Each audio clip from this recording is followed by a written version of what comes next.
ایک دن بادشاہ نے اپنے 3 وزراء کو دربار میں بلایا اور تینوں کو حکم دیا کہ تینوں ایک ایک تھیلا لے کر باغ میں داخل ہوں اور وہاں سے بادشاہ کے لیے مختلف اچھے پھل جمع کریں۔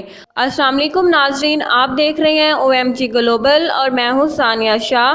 ناظرین، آج کے ہماری اس ویڈیو میں ہم آپ کو بتائیں گے کہ ہم اس دنیا کی زندگی میں کیا جمع کر رہے ہیں۔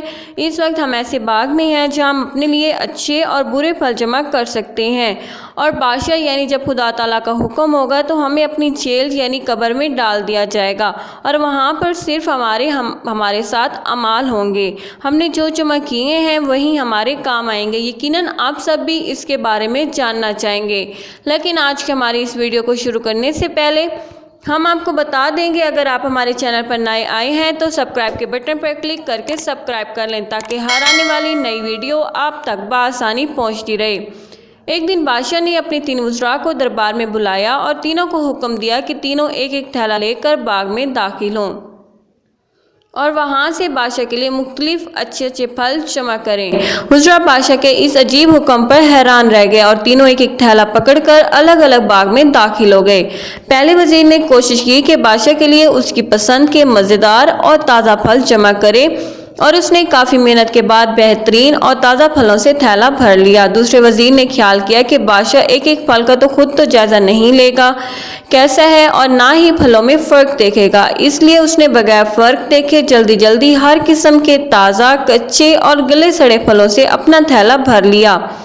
اور تیسرے وزیر نے سوچا کہ بادشاہ کی توجہ صرف تھیلے کے بھرنے پر ہوگی، اس کے اندر کیا ہے اسے بادشاہ نہیں دیکھے گا۔ یہی سوچ کر وزیر تھیلے میں گھاس پھوس اور پتے بھری اور محنت سے بچ گیا اور وقت بچایا۔ دوسرے دن بادشاہ تینوں وزراء کو اپنے تھیلوں سمیت دربار میں حاضر ہونے کا حکم دیا۔ جب تینوں دربار میں حاضر ہوئے تو بادشاہ نے تھیلے کھول کر بھی نہ دیکھے اور حکم دیا کہ تینوں کو ان کے تھیلوں سمیت 1 ماہ کے لیے دور دراز جیل میں قید کر دو۔ اب اس دور دراز جیل میں تینوں کے پاس کھانے پینے کے لیے کچھ نہیں تھا سوائے اس تھیلے کے جو انہوں نے جمع کیے تھے۔ اب پہلا وزیر جس نے اچھے پھل جمع کیے، اس نے مزے سے اپنے انہی پھلوں پر گزارا کرتا رہا اور یہاں تک کہ 1 ماہ بآسانی گزر گیا، اور دوسرا وزیر جس نے بغیر دیکھے تازہ خراب تمام پھل جمع کیے تھے، اس کے لیے بڑی مشکل پیش آئی۔ کچھ دن تو تازہ پھل کھا لیے، لیکن پھر کچے اور گلے سڑے پھل کھانے پڑے، جس سے وہ بہت زیادہ بیمار ہو گیا اور اسے بہت تکلیف اٹھانی پڑی۔ اور تیسرا وزیر جس نے اپنے تھیلے میں صرف گھاس پھوس ہی جمع کیا تھا، وہ کچھ دن بعد ہی بھوک سے مر گیا کیونکہ اس کے پاس کھانے کو کچھ نہ تھا۔ اب آپ اپنے آپ سے پوچھیں، ہم اس دنیا جہان میں کیا جمع کر رہے ہیں؟ ہم اس وقت ایسے باغ میں ہیں جہاں ہم چاہیں تو نیک اعمال اپنے لیے جمع کریں، چاہیں تو خراب اعمال، مگر یاد رہے کہ جب بادشاہ یعنی خدا تعالیٰ کا حکم ہوگا تو ہم سب کو اپنی جیل قبر میں ڈال دیا جائے گا۔ اب اس جیل میں ہم اکیلے ہوں گے جہاں ہمارے ساتھ صرف اور صرف ہمارے اعمال کی تھیلی ہوگی، تو جو ہم نے جمع کیا ہوگا وہی ہم کو کام آئے گا۔